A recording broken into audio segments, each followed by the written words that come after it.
2 to the power of x plus 2 to the power of x plus 1 equal 96. Then what is the value of x? Let's solve it step by step together. As you know, 2 to the power of x plus 1 equal 2 to the power of 1 times 2 to the power of x. Because when the bases are the same, the exponents are added during the multiplication. Let's simplify the question.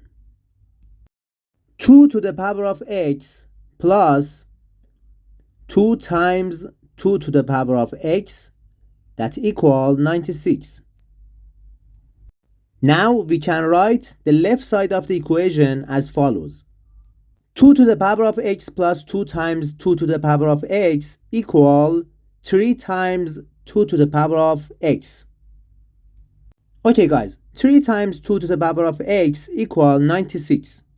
We divided both sides by 3. Now simplify the question. 2 to the power of x equal 32.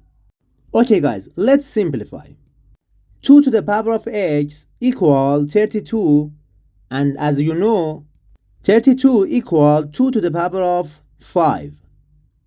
Now we can write the question as follows. 2 to the power of x equal 2 to the power of 5. Because the bases are the same, we can equal the powers. So x equal 5 and we get the final answer. To see more math videos, subscribe to the channel. Goodbye.